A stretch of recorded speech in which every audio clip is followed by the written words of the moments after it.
Hello, ngayon papakita ko sa inyo ang paggawa ng dry sweet potato. Ayan. Ito ho, ang dami po kasing nahukay na kamote. Hindi naman ho makakain lahat. Kaya, idadry ko siya.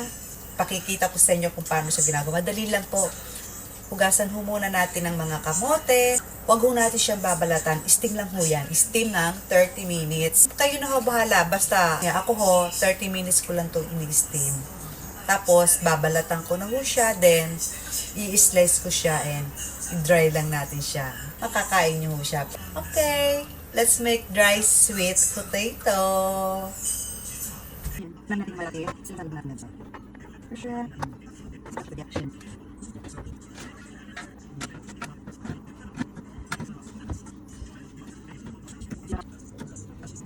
Buong sa ilalim. Yan. After 30 minutes, so, balikan natin. Check natin kung malambot na ako. Okay na. Malambot na siya.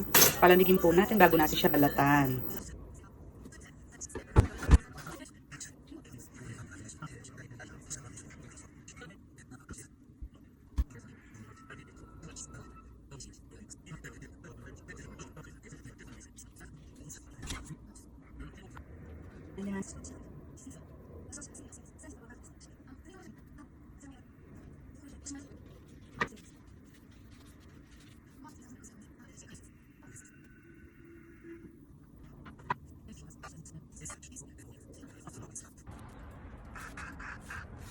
Guys, adidas na bang?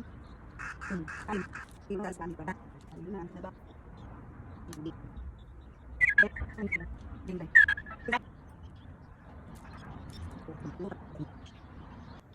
Yan, tabilad po natin ang ating in-steam na kamote. Bilad po natin siya dyan. Tapos, pero pag ho kayo may time, at least mabaliktad nyo siya ng 3 times. Mabaliktad ho, baliktad lang ho natin yan pag akala nating dry na. So, mga bali 2 times natin siyang balibaliktarin.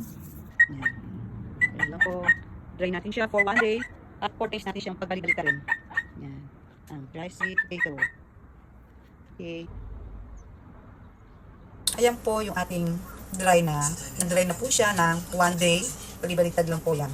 Ayan. Potato na dry po. Dry sweet potato. Ang sarap po yan. Natin.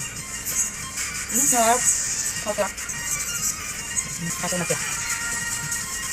Ito, bali niya. Ito, bali niya.